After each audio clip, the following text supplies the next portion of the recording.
মানুষের মঙ্গলের জন্য, মানুষের হিদায়াতের জন্য, মানুষকে সঠিক এবং সরল পথ দেখানোর জন্য মহাপবিত্র গ্রন্থ হচ্ছে আল কোরআন। আর এই কোরআন আল্লাহর দেয়া পবিত্র বিধান। আমরা অনেকেই এই আল কোরআন পড়তে জানি না বা জানারও চেষ্টা করি না। যারা মহাপবিত্র আল কোরআন সম্পর্কে জানে বা যারা কোরআনের হাফেজ, আমরা এদের সাথে কখনোই খারাপ ব্যবহার করব না, এদেরকে উপযুক্ত সম্মান দেব। কারণ মহাপবিত্র আল কোরআনে 114টি সূরা রয়েছে।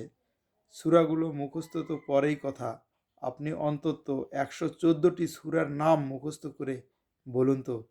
আমার মনে হয় 1 মাসেও পারবেন না, অত সহজ নয়।